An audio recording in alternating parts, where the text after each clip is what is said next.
നമസ്കാരം. ട്രാക്ക് 1 PSCയുടെ പുതിയ CRT സീരീസിലേക്ക് എല്ലാവർക്കും സ്വാഗതം. അപ്പൊ നമ്മൾ ഇന്ന് 9ാം ക്ലാസ്സിലെ ഹിസ്റ്ററിയുടെ ഭാഗം 4ാമത്തെ ചാപ്റ്റർ ആണ് കേട്ടോ. കോൺസ്റ്റിറ്റ്യൂഷനായിട്ട് ബന്ധപ്പെട്ടത് ഇന്ത്യൻ ഭരണഘടനയിലെ അധികാര വിന്യാസം എന്ന് പറയുന്ന ചാപ്റ്റർ ആണ് കേട്ടോ. അപ്പൊ നിങ്ങളുടെ ക്ലാസ്സുകൾ എന്ത് ചെയ്യുക, അതുപോലെ തന്നെ ശ്രദ്ധിച്ചിരിക്കണം. എന്നിട്ട് എന്തെങ്കിലുമൊക്കെ സംശയം ഉണ്ടെങ്കിൽ കമന്റ് ആയിട്ട് ഇടുക. ക്ലാസ്സുകൾ ഇഷ്ടപ്പെട്ടിട്ടുണ്ടെങ്കിൽ മറ്റുള്ളവർക്ക് ഷെയർ ചെയ്ത് കൊടുക്കണം കേട്ടോ. ഇന്ത്യൻ ഭരണഘടനയിലെ അധികാര വിന്യാസം, കോൺസ്റ്റിറ്റ്യൂഷൻ ഓഫ് ഇന്ത്യ.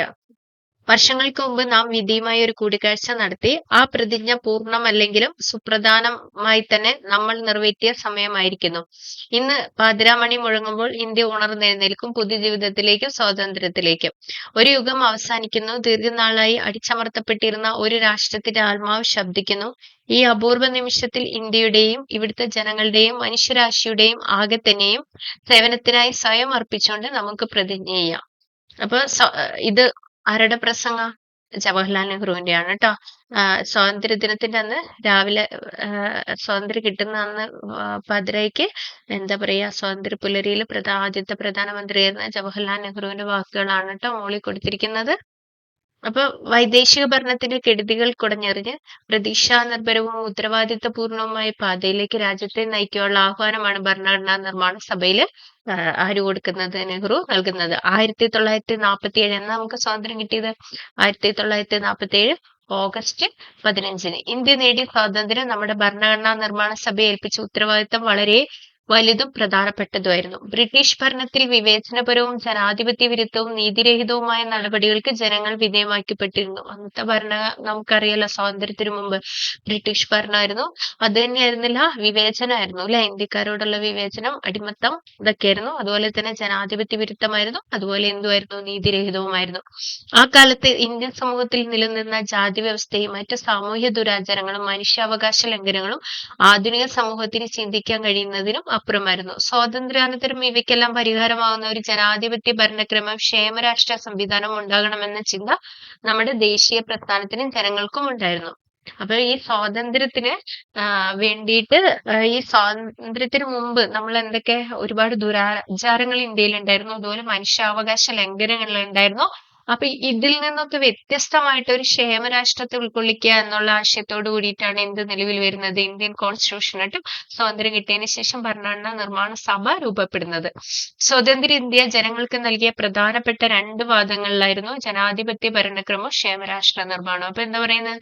ഒരു ജനാധിപത്യ ഇന്ത്യ രൂപപ്പെടുത്തുക എന്നുള്ളതായിരുന്നു ആദ്യത്തെ കടമ. അതുപോലെ തന്നെ ക്ഷേമരാഷ്ട്ര നിർമ്മാണം. അടുത്തത് എന്തായിരുന്നു? ക്ഷേമരാഷ്ട്രം കേട്ടോ.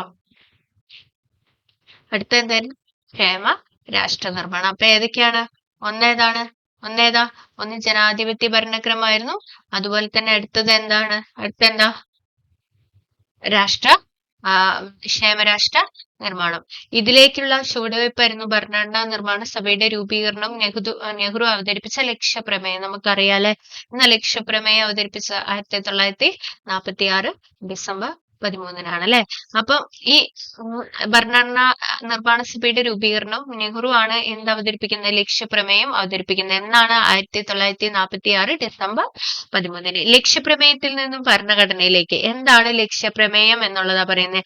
ഭരണഘടനാ നിർമ്മാണ സഭ ഇന്ത്യ ഒരു പരമാധികാര റിപ്പബ്ലിക്കായി തീർക്കുവാനും അതിനായി ഒരു ഭരണഘടന തയ്യാറാക്കാനുള്ള ഗൗരവമായ ദൃഢനിശ്ചയം പ്രഖ്യാപിക്കുന്നു. എന്താ പറയാ? ഭരണഘടനാ നിർമ്മാണ സഭ ഇന്ത്യ ഒരു സ്വതന്ത്ര പരമാധികാര റിപ്പബ്ലിക് ആക്കി തീർക്കുവാനായിട്ട് ആര് നോക്കുകയാണ്? ഭരണഘടന തയ്യാറാക്കാനുള്ള ഒരു ദൃഢനിശ്ചയം എടുക്കുകയാണ്. അതിന്റെ ഭാഗമായിട്ട് സ്വതന്ത്ര പരമാധികാര ഇന്ത്യ എന്നത് പഴയ ബ്രിട്ടീഷ് ഇന്ത്യൻ പ്രദേശങ്ങൾ, സ്വതന്ത്ര സംസ്ഥാനങ്ങള്, അതുപോലെ ഇന്ത്യൻ യൂണിയന്റെ ഭാഗമാകാൻ തയ്യാറുള്ള ബ്രിട്ടീഷ് ഇന്ത്യയുടെ പുറത്തുള്ള മറ്റു ഭാഗങ്ങൾ എന്നിവയുടെ ഒരു യൂണിയൻ ആയിരിക്കും. എന്താ പറയുന്നത്?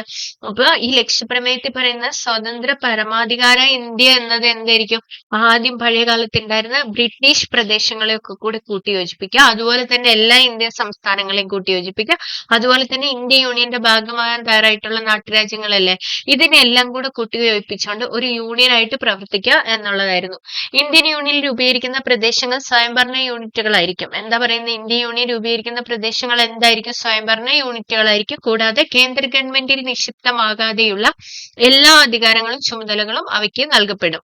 സ്വതന്ത്ര പരമാധികാര ഇന്ത്യയുടെ എല്ലാ അധികാരങ്ങളും ജനങ്ങളിൽ നിന്നുമായിരിക്കും ഉത്ഭവിക്കുക. അപ്പൊ എല്ലാത്തിന്റെ സ്വതന്ത്ര പരമാധികാരി എന്ന് പറയുന്നത് ആരായിരിക്കും? ജനങ്ങൾ തന്നെയായിരിക്കും. ഇന്ത്യയുടെ സ്വതന്ത്ര പരമാധികാരി എന്ന് പറയുന്നത് ആരായിരിക്കും? ജനങ്ങൾ ആയിരിക്കും. ഇന്ത്യയിലെ എല്ലാ ജനങ്ങൾക്കും സാമൂഹികവും സാമ്പത്തികവും രാഷ്ട്രീയവും നീതിയും പദവി സമത്വവും അവസര സമത്വവും നിയമത്തിനു മുമ്പിലുള്ള സമത്വവും കൂടാതെ നിയമത്തിനും പൊതു ധാർമ്മികതയ്ക്കും വിധേയമായ സംസാരം, ആവിഷ്കാരം, വിശ്വാസം, ആരാധന, തൊഴിൽ, സംഘടനയും പ്രവർത്തനവും എന്നീ മൗലിക സ്വാതന്ത്ര്യങ്ങൾ ഉറപ്പാക്കി സംരക്ഷിക്കുകയും ചെയ്യുക. അപ്പൊ എന്താ പറയുന്നത്? ഇന്ത്യയിലെ എല്ലാ ജനങ്ങൾക്കും സാമൂഹിക, സാമ്പത്തിക, രാഷ്ട്രീയമായിട്ടുള്ള സമത്വം ഉറപ്പുവരുത്തുക, നീതി ഉറപ്പുവരുത്തുക. അതുപോലെ തന്നെ എന്താ പറയുന്നത്? നിയമത്തിന് പൊതു ധാർമ്മികതയുടെയും അടിസ്ഥാനത്തിൽ അതിനെ വിധേയമാക്കിക്കൊണ്ട് എന്താണ് അവരുടേതായ സംസാരിക്കാനുള്ള സ്വാതന്ത്ര്യം, ആവിഷ്കാര സ്വാതന്ത്ര്യം, ഏത് മതത്തിൽ വേണമെങ്കിലും വിശ്വസിക്കാം, ആരാധിക്കാം, തൊഴിൽ, നമുക്ക് ഇഷ്ടപ്പെട്ട തൊഴിൽ ചെയ്യുന്നതിനുള്ള അധികാരം, അതുപോലെ സംഘടനാ പ്രവർത്തനം, ഇതെല്ലാം ഒരു മനുഷ്യന്റെ അല്ലെങ്കിൽ ഇന്ത്യയിലെ ജനങ്ങളുടെ ഒരു പരമാധികാരമാക്കി മാറ്റുക എന്നുള്ളതായിരുന്നു ലക്ഷ്യപ്രമേയത്തിൽ അവതരിപ്പിച്ചത്.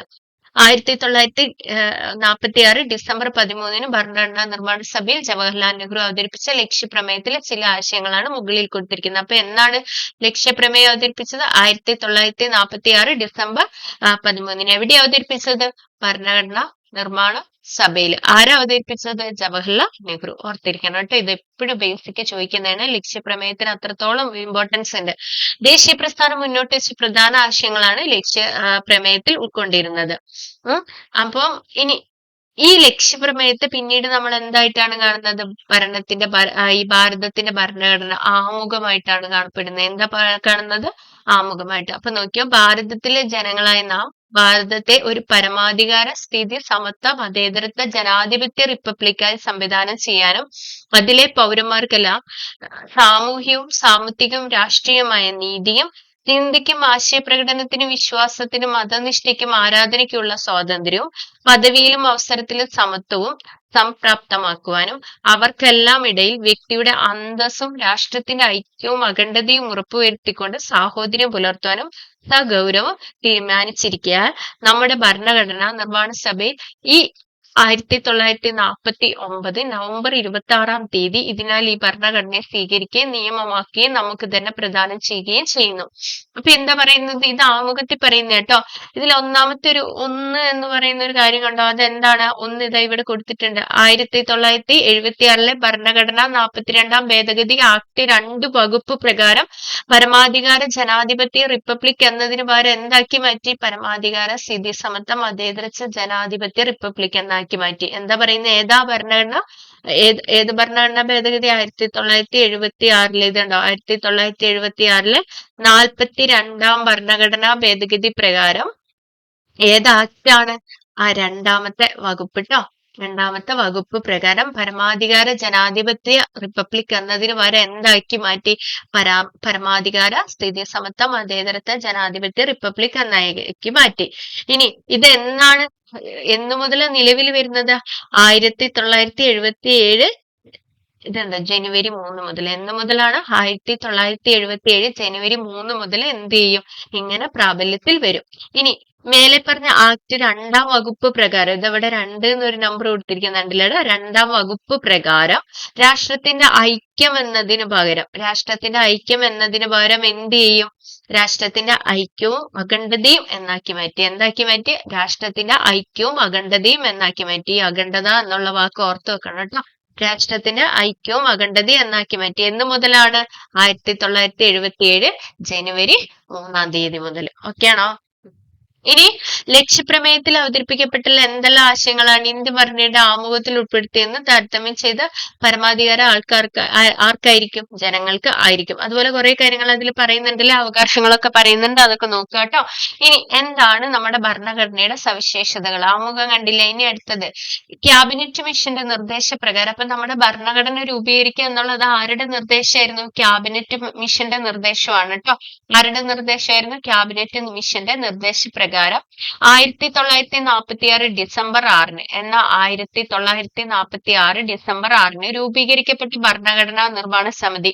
അപ്പൊ ക്യാബിനറ്റ് മിഷന്റെ നിർദ്ദേശപ്രകാരം എന്നാ ഭരണഘടനാ നിർമ്മാണ സമിതി രൂപം കൊണ്ടത്? 1946 ഡിസംബർ 6 രൂപീകരിക്കപ്പെട്ട ഭരണഘടനാ നിർമ്മാണ സമിതി 1946 ഡിസംബർ 9 മുതൽ 1946 ഡിസംബർ 9 മുതൽ 2 വർഷവും, ഓർത്തിരിക്കണേ, ഇതൊക്കെ ഇമ്പോർട്ടന്റ് ഫാക്ട് ആട്ടോ, 2 വർഷവും 11 മാസവും 17 ദിവസവും, എത്ര ദിവസം? 2 വർഷവും 11 മാസവും 17 ദിവസവും നീണ്ടു നിൽക്കുന്ന ഒരു മഹത്തായ പ്രക്രിയയിലൂടെ നിർമ്മിച്ചതാണ് ഇന്ത്യൻ ഭരണഘടന എന്ന് പറയുന്നത്.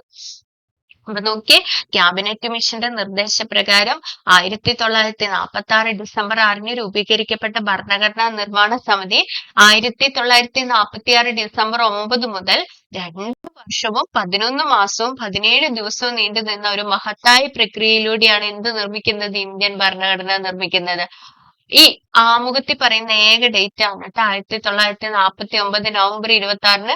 അത് എന്തുകൊണ്ടാണ്? അന്നാണ് ഭരണഘടന അംഗീകാരം ലഭിച്ചത്. എന്നാ പറയുന്നത്? 1949 നവംബർ 26 അംഗീകരിച്ച് നിയമമാക്കി നമുക്കായി തന്നെ സമർപ്പിച്ച ഇന്ത്യൻ ഭരണഘടനയിൽ 22 ഭാഗങ്ങൾ ഉണ്ടായിരുന്നു. എത്ര ഭാഗം ഉണ്ടായിരുന്നു? 22 ഭാഗങ്ങളും 395 വകുപ്പും 8 പട്ടിക. എന്തൊക്കെയാ? 22 ഭാഗം, 395 വകുപ്പ്, 8 പട്ടിക. 1950 ജനുവരി 26 നിലവിൽ വന്ന ഇന്ത്യൻ ഭരണഘടന കാലാനുസൃതമായ മാറ്റങ്ങൾ ഉൾക്കൊണ്ട് ഒരു സജീവ പ്രമാണമായി തുടരുന്നു. അപ്പൊ എന്നാണ് ഭരണഘടന നിലവിൽ വന്നത്? 1950 ജനുവരി 26. ഇന്ത്യൻ ദേശീയ പ്രസ്ഥാനം മുറുകെ പിടിച്ചെന്നും ലക്ഷ്യപ്രമേയത്തിൽ സൂചിപ്പിച്ചതുമായ നിരവധി ആശയങ്ങൾ ഭരണഘടനയുടെ ഭാഗം ആയിട്ടുണ്ട്.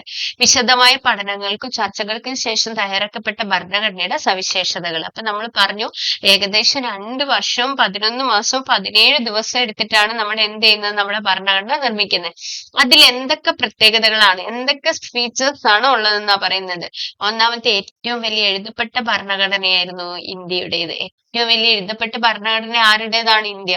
1.5 ലക്ഷത്തോളം വാക്കുകൾ അടങ്ങിയ സമഗ്രവും വിപുലവുമായ രേഖയായിരുന്നു ഇതെന്ന് പറയുന്നത്. 1.5 ലക്ഷത്തോളം വാക്കുകളാണ് കേട്ടോ. രാജ്യത്തിന്റെ വൈവിധ്യവും വൈപുല്യവും പരിഗണിച്ചുള്ള വിശദമായ ഉള്ളടക്കമായിരുന്നു ഇതിലുണ്ടായിരുന്നത്, നമ്മുടെ ഭരണഘടനയിൽ ഉണ്ടായിരുന്നത്. ഇനി അടുത്തതായിട്ട് പറയുന്ന പാർലമെന്ററി ജനാധിപത്യം. അടുത്തത് പാർലമെന്ററി കാര്യനിർവഹണ വിഭാഗത്തിലെ അംഗങ്ങൾ നിയമനിർമ്മാണ സഭയിൽ നിന്നുള്ളവരായിരിക്കണം. എന്താ പറയുന്ന? കാര്യനിർവഹണ വിഭാഗത്തിലെ അംഗങ്ങൾ എവിടെ നിന്നുള്ളവരായിരിക്കണം? നിയമനിർമ്മാണ സഭയിൽ നിന്നുള്ളവരാകണം. നിയമനിർമ്മാണ വിഭാഗം കാര്യനിർവഹണ വിഭാഗത്തെ നിയന്ത്രിക്കുകയും ചെയ്യുന്നു. എന്താ പറയുന്നത്? നിയമനിർമ്മാണ വിഭാഗം എന്താണ് പറയുന്നത്? കാര്യനിർവഹണ വിഭാഗത്തെ എന്ത് ചെയ്യുന്നുണ്ട്? നിയന്ത്രിക്കുകയും ചെയ്യുന്നുണ്ട്. ഇനി ദൃഢവും അയവുള്ളതുമായ ഘടന. അടുത്ത എന്താണ്? ഭരണഘടനയുടെ പ്രത്യേകത എന്താണ്? ദൃഢവും അയവുള്ളതുമായ. ചില വ്യവസ്ഥകൾ ഭേദഗതി ചെയ്യാൻ പ്രത്യേക നടപടിക്രമങ്ങൾ പാലിക്കേണ്ടതുണ്ട്. എന്നാൽ മറ്റു ചിലത് സാധാരണ നിയമനിർമ്മാണ രീതിയിൽ ഭേദഗതി ചെയ്യാവുന്നതാണ്. എന്താ? ചില കാര്യങ്ങൾ ചെയ്യുന്നതിന് വളരെ നമുക്ക് ഇങ്ങനെ മെജോറിറ്റി ഒക്കെ നോക്കിയിട്ടൊക്കെ ചെയ്യാൻ പറ്റും. എന്നാൽ ചില കാര്യങ്ങൾ ഭേദഗതി ചെയ്യാൻ നമുക്ക് എന്ത് പറ്റും?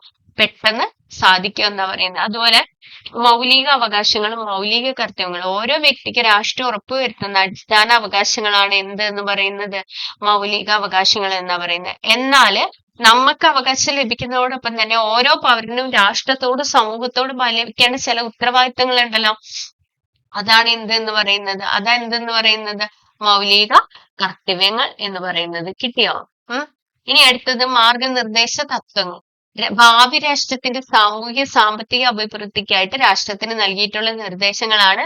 ഒരു ക്ഷേമരാഷ്ട്രത്തെ ലക്ഷ്യം വെച്ചുകൊണ്ടുള്ളതാണ് കേട്ടോ. മാർഗനിർദ്ദേശ തത്വങ്ങൾ എന്ന് പറയുന്ന ക്ഷേമരാഷ്ട്രത്തെ ലക്ഷ്യം വെച്ചുകൊണ്ടുള്ള ഭാവി രാഷ്ട്രത്തിന്റെ സാമൂഹ്യ സാമ്പത്തിക അഭിവൃദ്ധിക്കായി രാഷ്ട്രത്തിന് നൽകിയിട്ടുള്ള നിർദ്ദേശങ്ങളാണ് എന്ത് എന്ന് പറയുന്ന മാർഗനിർദ്ദേശ തത്വങ്ങൾ.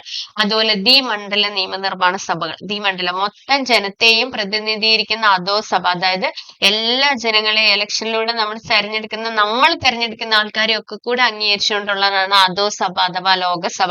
നിയമനിർമ്മാണത്തിൽ രണ്ടാമതൊരു ചിന്തയ്ക്ക് സംസ്ഥാനങ്ങളെ പ്രതിനിധീകരിക്കുന്ന ഒരു ഉപരിസഭയും കൂടി ഉണ്ടാവും. അപ്പൊ എന്താ പറയുന്നത്? നിയമനിർമ്മാണ സഭ എന്ന് പറയുന്ന ഒന്ന് എന്താണ്? ലോകസഭ, അത് ജനത്തെ പ്രതിനിധീകരിക്കുന്നത്. രണ്ടാമത്തേതോ രാജ്യസഭ, അത് എന്തിനെ പ്രതിനിധീകരിക്കുന്നത്? സംസ്ഥാനങ്ങളെ പ്രതിനിധീകരിക്കുന്നത്. ഇനി ശക്തമായ കേന്ദ്ര ഗവൺമെന്റോട് കൂടിയ ഫെഡറലിസം. അടുത്തത് എന്താ? ശക്തമായ കേന്ദ്ര ഗവൺമെന്റ്. അത് അങ്ങനെ വെച്ചാൽ എന്താണ്? പ്രധാന അധികാരം കേന്ദ്രത്തിനായിരിക്കും, എന്നാൽ അധികാരം അതുപോലെ തന്നെ ആർക്കും കൊടുത്തിട്ടുണ്ട്? സംസ്ഥാനത്തിനും കൊടുത്തിട്ടുണ്ട്. അപ്പൊ അധികാരം കേന്ദ്രത്തിനും സംസ്ഥാനത്തിനുമായി വേർതിരിക്കുന്ന സവിശേഷതയാണ് എന്തെന്ന് പറയുന്ന ഫെഡറലിസം. എങ്കിലും കേന്ദ്രത്തിന് മേൽക്കൈ നൽകുന്ന ചില സവിശേഷ അധികാരങ്ങൾ ഭരണഘടനയിൽ ഉൾപ്പെടുത്തിയിട്ടുണ്ട്. ഓക്കെ, മനസ്സിലായില്ലേ? ഇനി അടുത്തത് സ്വതന്ത്രവും നീതിനിഷ്ഠവുമായ നീതിന്യായ വ്യവസ്ഥ. അടുത്ത എന്താ പറയുന്നത്? സ്വതന്ത്രമായ ഒരു നീതിന്യായ വ്യവസ്ഥ. നിയമനിർമ്മാണ കാര്യനിർവഹണ വിഭാഗങ്ങളുടെ നിയന്ത്രണത്തിലല്ലാത്ത കോടതി സംവിധാനം. ഇവർക്ക് ആർക്കും എന്തിനെ സ്വാധീനിക്കാൻ പറ്റില്ല? കോടതിനെ സ്വാധീനിക്കാനായിട്ട് കഴിയില്ല. ഇനി സ്വതന്ത്ര ഭരണഘടനാ സ്ഥാപനങ്ങൾ. അടുത്ത എന്താ പറയുന്നത്? സ്വതന്ത്ര ഭരണഘടനാ സ്ഥാപനങ്ങൾ. ജനാധിപത്യ വ്യവസ്ഥ വിപുലവും അർത്ഥപൂർണവുമാക്കുന്നതിന് സ്വതന്ത്ര സ്വഭാവമുള്ള ഭരണഘടനാ സ്ഥാപനങ്ങൾ ഇതിലുണ്ട്, ഉറപ്പ് നൽകുന്നുണ്ട് ഭരണഘടന. ഇനി എന്താണ് ഇന്ത്യയുടെ ഫെഡറലിസം? നമ്മൾ പറഞ്ഞൂല്ലേ നേരത്തെ, എന്താ നമ്മൾ പറഞ്ഞത്? ശക്തമായ ഒരു കേന്ദ്ര ഗവൺമെന്റോട് കൂടി നമ്മുടെ അധികാരങ്ങളൊക്കെ അടിത്തട്ടിലേക്കും കൊണ്ട് വിഭജിച്ച് നൽകുന്നതാണ് എന്തെന്ന് പറഞ്ഞ ഫെഡറലിസം എന്ന് പറഞ്ഞു അല്ലെ. അപ്പൊ നമുക്ക് എന്താണ് ഫെഡറലിസം? കേന്ദ്രത്തിന് സംസ്ഥാനങ്ങൾക്കിടയിൽ അധികാരം പങ്കിടുന്നതിലൂടെ ജനാധിപത്യം ഊട്ടിയുറപ്പിക്കാൻ കഴിയും. ഇനി ഭരണഘടനയുടെ അടിസ്ഥാനത്തിൽ അധികാരം 2 തലങ്ങളിലേക്ക് വിഭജിക്കപ്പെടുന്ന ഭരണ സംവിധാനമാണ് ഫെഡറലിസം എന്ന് പറയുന്നത്. എന്താ പറയാ? ഭരണഘടനയുടെ അടിസ്ഥാനത്തിൽ അധികാരം എന്ത് ചെയ്യാണ്? 2 തലത്തിലേക്ക് വിഭജിക്കപ്പെടുകയാണ്. ഇതാണ് എന്തെന്ന് പറയുന്ന ഫെഡറലിസം. കേന്ദ്ര ഗവൺമെന്റ് സംസ്ഥാന ഗവൺമെന്റുകളും അധികാരം പങ്കിടുന്ന ഭരണ ക്രമീകരണമാണിത്. അപ്പൊ കേന്ദ്ര ഗവൺമെന്റ് സംസ്ഥാന ഗവൺമെന്റുകളും അധികാരം പങ്കിടുന്ന ഭരണ ക്രമീകരണത്തെയാണ് എന്തെന്ന് പറയുന്നത്? ഫെഡറലിസം എന്ന് പറയുന്നത്. ഫെഡറലിസത്തിന്റെ അടിസ്ഥാന സവിശേഷതകൾ: എഴുതപ്പെട്ടതും ദൃഢവുമായ ഭരണഘടന, അധികാര വിഭജനം, സ്വതന്ത്രമായ നീതി വ്യവസ്ഥ എന്നിവയാണ്. എന്താ അപ്പൊ പറയുന്നത് നോക്കി? അടിസ്ഥാന സവിശേഷതകളായിട്ട് ഫെഡറലിസത്തിന്റെ അടിസ്ഥാന സവിശേഷതകൾ എന്ന് പറയുന്നത് ഏതൊക്കെയാണ്? എഴുതപ്പെട്ട ദൃഢമായ ഭരണഘടന. ഒന്നാമത്തെ എന്താണ്? എഴുതപ്പെട്ട ദൃഢമായ ഭരണഘടന. അടുത്തതോ? അധികാര വിഭജനം. അടുത്ത എന്താ? അധികാര വിഭജനം. അടുത്തതോ? സ്വതന്ത്രമായ നീതി വ്യവസ്ഥ. അപ്പൊ ഇത്രയാണ് എന്തെന്ന് പറയുന്നത്? ഫെഡറലിസത്തിന്റെ പ്രധാന സവിശേഷതകളായിട്ട്, ഇന്ത്യൻ ഫെഡറലിസത്തിന്റെ പ്രധാന സവിശേഷതകളായിട്ട് നമ്മൾ കാണുന്നത്. ഇനി നമ്മൾ ഭാഗം 1, പല ഭാഗങ്ങളായിട്ട് 22 ഭാഗം എന്നൊക്കെ നമ്മളിപ്പോ കണ്ടുല്ലേ. അപ്പൊ ഭാഗങ്ങളായിട്ട് തിരിച്ചിട്ടുണ്ട്. അതിൽ ഒന്നാമത്തെ എന്താണ്? യൂണിയനും അതിന്റെ ഭൂപ്രദേശം. ഒന്നാമതായിട്ട് എന്താ പറയുന്നത്? യൂണിയനും അതിന്റെ ഭൂപ്രദേശം. ഒന്നാമത്തെ ഭാഗത്തിൽ എന്താ പറയുന്നത്? യൂണിയനും അതിന്റെ ഭൂപ്രദേശവും. യൂണിയന്റെ പേരും ഭൂപ്രദേശം. ഇന്ത്യ, അതായത് ഭാരത സംസ്ഥാനങ്ങളുടെ ഒരു യൂണിയൻ ആണ്. എന്താണ് പറയുന്നത്? ഇന്ത്യ എന്ന് പറയുന്നത് എന്താണ്? സംസ്ഥാനങ്ങളുടെ ഒരു യൂണിയൻ ആയിരിക്കും. എല്ലാ സംസ്ഥാനങ്ങളും കൂടെ കൂടിച്ചേർന്ന ഒരു യൂണിയൻ ആയിട്ടാണ് എന്ത് പ്രവർത്തിക്കുന്നത്? ഇന്ത്യ പ്രവർത്തിക്കുന്നത്. ഇനി അതിൽ രണ്ടാമത് പറയുന്ന സംസ്ഥാനങ്ങളുടെ അവയുടെ ഭൂപ്രദേശങ്ങളും 1-ാം പട്ടികയിൽ പറഞ്ഞിട്ടുള്ള വിധം ആയിരിക്കുന്നതാണ്. ഭാരതത്തിന്റെ ഭൂപ്രദേശം, സംസ്ഥാനങ്ങളുടെ ഭൂപ്രദേശങ്ങളും 1-ാം പട്ടികയിൽ പറഞ്ഞിട്ടുള്ള യൂണിയൻ പ്രദേശങ്ങളും ആർജിക്കുന്ന മറ്റു ഭൂപ്രദേശങ്ങളും അടങ്ങിയതാവുന്നു. അപ്പൊ ഒരു യൂണിയൻ ഓഫ് സ്റ്റേറ്റ്സ് എന്ന് പറയുന്നത് എന്തൊക്കെ ചേരുന്നതാണ്? ഒന്നാമതായിട്ട് ഭാരതത്തിന്റെ ഭൂപ്രദേശം, അതുപോലെ സംസ്ഥാനങ്ങളുടെ ഭൂപ്രദേശം, അതുപോലെ എന്താ പറയുന്നത്? യൂണിയൻ പ്രദേശങ്ങൾ, നമ്മൾ കേന്ദ്രഭരണ പ്രദേശങ്ങളൊക്കെ ഉണ്ടല്ലോ അത്. അടുത്തതായിട്ട് എന്താ പറയുന്ന? ആർജിക്കുന്ന മറ്റു ഭൂപ്രദേശങ്ങളും അടങ്ങിയിരിക്കുന്നു. ഇന്ത്യൻ ഭരണഘടനയുടെ 1-ാമത്തെ അനുച്ഛേദം നിങ്ങൾ വായിച്ചുവല്ലോ. ഇത് പ്രകാരം ഇന്ത്യ, അതായത് ഭാരതം, സംസ്ഥാനങ്ങളുടെ ഒരു യൂണിയൻ ആയിരിക്കും. അപ്പം ഇന്ത്യ എന്ന് പറയുന്നത് എന്തായിരിക്കും എന്നാ പറയുന്നത്? സംസ്ഥാനങ്ങളുടെ ഒരു യൂണിയൻ ആയിരിക്കും.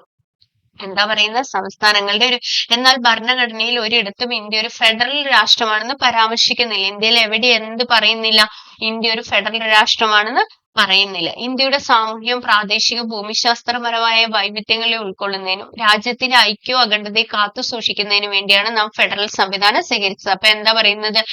ഇന്ത്യയുടെ സാമൂഹ്യ, പ്രാദേശിക, ഭൂമിശാസ്ത്രപരമായ ഒരുപാട് വൈവിധ്യങ്ങൾ ഉണ്ട് എന്നൊക്കെ നമ്മൾ പഠിച്ചു അല്ലെ. ഇതിനെയൊക്കെ കൂടെ ഏകോപിപ്പിച്ചുകൊണ്ട് ഇന്ത്യയുടെ ഐക്യം കൊണ്ട് മുന്നോട്ട് കൊണ്ടുവരണം. അഖണ്ഡത വേണം. ഇന്ത്യക്ക് ഒരു അഖണ്ഡതയും ഐക്യം ഒക്കെ നിലനിർത്തിക്കൊണ്ടുള്ള ഒരു ഫെഡറൽ സംവിധാനമാണ് ആരൊക്കെ മുന്നോട്ട് വെക്കുന്നത്? ഇന്ത്യൻ ഭരണഘടന മുന്നോട്ട് വെക്കുന്നത്. ഇന്ത്യൻ ഫെഡറലിസത്തിന്റെ സവിശേഷതകളിൽ ചിലത് താഴെ കൊടുക്കുന്നു. അപ്പൊ എന്തൊക്കെയാണ് ഇന്ത്യൻ ഫെഡറലിസത്തിന്റെ സവിശേഷതകൾ? കേന്ദ്രത്തിനും സംസ്ഥാനങ്ങൾക്കുമായി ഒരു പൊതു ഭരണഘടന. എന്താ പറയാ? കേന്ദ്രത്തിനും സംസ്ഥാനങ്ങൾക്കുമായി. നമുക്ക് ഇന്ത്യയിൽ ഇല്ലടാ. കേന്ദ്രത്തിനും സംസ്ഥാനങ്ങൾക്കുമായി എന്ത് വേണം? ഒരു പൊതുവായ ഒരു ഭരണഘടന വേണം. അതുപോലെ ഭരണഘടനയുടെ പരമാധികാരം മൊത്തം എന്തിനാണ്? ഭരണഘടനയ്ക്കാണ്. അതുപോലെ ഇന്ത്യയിലെ എല്ലാ പൗരന്മാർക്കും ഏത് തരത്തിലുള്ള പൗരത്വം കൊടുക്കുന്ന, ഉറപ്പ് നൽകുന്ന ഏക പൗരത്വം. അതായത് നമ്മളിപ്പോ പുറത്ത് വേറെ ഏതെങ്കിലും ഇപ്പൊ വിദേശത്തേക്കൊക്കെ പോകുന്നവർ അവിടുത്തെ പൗരത്വം എടുത്തിട്ടുണ്ടെങ്കിൽ ഓട്ടോമാറ്റിക്കലി ഇന്ത്യയുടെ പൗരത്വം എന്ത് ചെയ്യും? ക്യാൻസൽ ആയി പോകും. അതാണ് പറയുന്നത്. അടുത്തതോ? ഭരണഘടന ഭേദഗതി ചെയ്യാനുള്ള അധികാരം കേന്ദ്രത്തിനും മേൽക്കൈ. എന്താ പറയാ, ഭരണഘടന ഭേദഗതി ചെയ്യാനുള്ള അധികാരം ആർക്കാണ് കൂടുതലുള്ളത്? കേന്ദ്രത്തിനാണ്. അത് ഓർത്തിരിക്കണം കേട്ടോ. ആർക്കാണ് കൂടുതൽ? കേന്ദ്രത്തിന്. അതുപോലെ നമ്മൾ നേരത്തെ കണ്ടു ദ്വിമണ്ഡല നിയമനിർമ്മാണ സഭ. എന്താ പറയുന്നത്? ഏതൊക്കെയത്? ലോകസഭ, രാജ്യസഭയിലെ ദ്വിമണ്ഡല നിയമനിർമ്മാണ സഭയാണ് ഇന്ത്യൻ ഫെഡറലിസത്തിൽ. അതുപോലെ തന്നെ എന്താ പറയുന്നത്? കേന്ദ്ര സംസ്ഥാന അധികാര വിഭജനം. ഇതൊക്കെ നമ്മൾ നേരത്തെ കണ്ടതാണ്. കേന്ദ്രം സംസ്ഥാനങ്ങളും അധികാരം വിഭജിച്ചിരുന്നു. അതുപോലെ അധികാര വിഷയങ്ങൾ, കൂടുതൽ വിഷയങ്ങൾ പ്രധാന അധികാരം ആർക്കായിരിക്കും? കേന്ദ്രത്തിനായിരിക്കും. കാരണം മുൻതൂക്കം കേന്ദ്രത്തിനല്ലേ. അതുകൊണ്ട് തന്നെ അധികാര വിഷയങ്ങളിൽ കൂടുതൽ വിഷയങ്ങൾ ആർക്കായിരിക്കും? കേന്ദ്രത്തിനായിരിക്കും. സ്വതന്ത്രവും നിഷ്പക്ഷവുമായ നീതിയായ വ്യവസ്ഥ. നമ്മൾ പറഞ്ഞു അല്ലെ, ആർക്കും ആരെ സ്വാധീനിക്കാനൊന്നും കഴിയില്ല നീതിയായ വ്യവസ്ഥയില്. അപ്പൊ അതുപോലെ സ്വതന്ത്രവും നിഷ്പക്ഷമായിരിക്കണം. ഇനി അർത്ഥ ഫെഡറൽ സംവിധാനം. മറ്റൊരു പ്രത്യേകത എന്താ? അർത്ഥ ഫെഡറൽ സംവിധാനം ആണ്. ഇന്ത്യൻ ഭരണഘടന ഉയർത്തിപ്പിടിക്കുന്ന ജനാധിപത്യ പ്രതിബദ്ധതയുടെ മറ്റൊരു സവിശേഷതയാണ് ഇന്ത്യൻ ഫെഡറൽ ഘടന. രാഷ്ട്രത്തിന്റെ അധികാരങ്ങൾ ഒരു തലത്തിൽ മാത്രം കേന്ദ്രീകരിക്കാതെ അവ കേന്ദ്ര സർക്കാരിനും സംസ്ഥാന സർക്കാർക്കും ഇടയിൽ വിഭജിച്ചു നൽകുന്ന സമീപനമാണ് ഇന്ത്യൻ ഭരണഘടന സ്വീകരിച്ചിട്ടുള്ളത്. അധികാര വിഭജനം പരാമർശിക്കുന്ന ഭരണഘടനയുടെ 7ാം പട്ടികയിലാണ്. എവിടെയാണ്? ഈ ഭരണഘടനയുടെ ഏത് ലിസ്റ്റിലാ? 7ാമത്തെ പട്ടികയിലാണ് കേട്ടോ. അധികാര വിഭജനത്തെ കുറിച്ച് പറയുന്നത് ഏതിലാണ്? 7ാം പട്ടികയിലാണ്. അധികാര വിഭജനം 7ാം പട്ടികയിൽ. ഇനി അതിനെ കുറിച്ചിട്ടാണ് പറയുന്നത്. നമ്മൾ കണ്ടിട്ടുണ്ട് ലിസ്റ്റുകളെ കുറിച്ചിട്ടൊക്കെ അല്ലെ. അപ്പൊ അധികാര വിഭജനത്തെ കുറിച്ച് ആകെ 3 ലിസ്റ്റ് ആയിട്ടാണ് തിരിച്ചിട്ടുള്ളത്. ഏതൊക്കെയാണ്? യൂണിയൻ ലിസ്റ്റ്, അതുപോലെ സ്റ്റേറ്റ് ലിസ്റ്റ്, അതുപോലെ എന്താണ്? Concurrent list. പിന്നെ അവശേഷിക്കുന്ന ഒരു അധികാരങ്ങളും കൂടെ ആർക്കുണ്ട്? ഉണ്ട്. നമുക്ക് നോക്കാം. എന്താണ് യൂണിയൻ ലിസ്റ്റ്? എന്താ യൂണിയൻ ലിസ്റ്റ്? കേന്ദ്ര ഗവൺമെന്റിന്റെ സമ്പൂർണ്ണ നിയമനിർമ്മാണ അധികാരമുള്ള വിഷയങ്ങളെ ഒരു പട്ടികയാണ് ഇത്. എന്താ പറയാ? 7ാം പട്ടികയിൽ പറയുന്നതില് ഒന്നാമത്തെയാണ് യൂണിയൻ ലിസ്റ്റിലെ ഒന്നാമത്തെയാണ് യൂണിയൻ ലിസ്റ്റ്. അതിലെന്താ പറയുന്നത്? ഒന്നാമത്തെയാണ് യൂണിയൻ ലിസ്റ്റ്. എന്താ പറയുന്നത്? കേന്ദ്ര ഗവൺമെന്റിന് നിയമം നിർമ്മിക്കാൻ കഴിയുന്നതാണ് എന്തെന്ന് പറയുന്ന യൂണിയൻ ലിസ്റ്റ്. ഇതിന്റെ പൂർണ്ണ അധികാരം ആരിൽ മാത്രമായിരിക്കും? കേന്ദ്ര ഗവൺമെന്റിന് മാത്രമായിരിക്കും. ഭരണഘടന നിലവിൽ വന്നപ്പോൾ ഇതിൽ 97 വിഷയങ്ങൾ ഉണ്ടായിരുന്നു. ഭരണഘടന നിലവിൽ വന്നപ്പോൾ എത്ര വിഷയം ഉണ്ടായിരുന്നു? 97. ഉദാഹരണത്തിന് വിദേശകാര്യം, പ്രതിരോധം, റെയിൽവേ, ബാങ്കിങ്, പൗരത്വം തുടങ്ങിയവ. ഏതൊക്കെയാണ്? വിദേശകാര്യം, പ്രതിരോധം, റെയിൽവേ, ബാങ്കിങ്, പൗരത്വം. ഇതൊക്കെ ഏതിൽ പെടുന്നതാണ്? ഇതൊക്കെ ഏതിൽ പെടുന്ന? യൂണിയൻ ലിസ്റ്റിൽ വരുന്നതാണ്. അതുപോലെ സംസ്ഥാന ലിസ്റ്റ്. 2ാമത്തെ ലിസ്റ്റ് ഏത്? സംസ്ഥാനം. അതായത് സാധാരണഗതിയില് സംസ്ഥാന ഗവൺമെന്റുകൾക്ക് നിയമം നിർമ്മിക്കാൻ അധികാരമുള്ള വിഷയങ്ങളുടെ പട്ടികയാണ്. അപ്പൊ ഇവിടെ സംസ്ഥാന ലിസ്റ്റിൽ ആരാണ് നിയമം നിർമ്മിക്കുക? സംസ്ഥാന ഗവൺമെന്റ് ആണ്. ഇതിൽ 66 വിഷയങ്ങൾ ഉണ്ടായിരുന്നു. ഇതിൽ എത്ര വിഷയമുണ്ട്? 66. ഇതിൽ കൃഷി, ജയില്, പോലീസ്, തദ്ദേശ സ്വയംഭരണം ഇതൊക്കെ ആരുടെ കയ്യിലിരിക്കുന്നത്? സംസ്ഥാന ലിസ്റ്റിലാണ്. ഏതൊക്കെയാണ്? കൃഷി, ജയില്, പോലീസ്, തദ്ദേശ സ്വയംഭരണം തുടങ്ങിയവയൊക്കെ ആരുടെ കയ്യിലിരിക്കുന്നത്? സംസ്ഥാന ലിസ്റ്റിലാണ്. ഇനി സമവർത്തി ലിസ്റ്റ് അല്ലെങ്കിൽ കൺകറന്റ് ലിസ്റ്റ്. കേന്ദ്ര ഗവൺമെന്റിനും സംസ്ഥാന ഗവൺമെന്റിനും നിയമ അധികാരം ഉള്ള വിഷയങ്ങളുടെ പട്ടികയാണ്. അതായത് കേന്ദ്ര ഗവൺമെന്റിനും സംസ്ഥാന ഗവൺമെന്റിനും ഈ വിഷയങ്ങളുടെ മേൽ എന്ത് ചെയ്യാം? നിയമം നിർമ്മിക്കാം. പക്ഷെ കൂടുതൽ മുൻതൂക്കം ആർക്കായിരിക്കും? കേന്ദ്ര ഗവൺമെന്റിന് തന്നെയായിരിക്കും. 47 വിഷയങ്ങളായിരുന്നു ഇതിലുള്ളത്. ഉദാഹരണം വിദ്യാഭ്യാസം, വനം, ട്രേഡ് യൂണിയൻ, വിവാഹം, ജനന മരണ രജിസ്ട്രേഷൻ ഇതൊക്കെ കൺകറന്റ് ലിസ്റ്റിലാണ്. ഈ വിദ്യാഭ്യാസവും വനവും എപ്പോഴും ചോദിക്കുന്നതാണ്. നന്നായി ശ്രദ്ധിക്കുക. അത് ഏതിലാണ് വരുന്നത്? Concurrent list.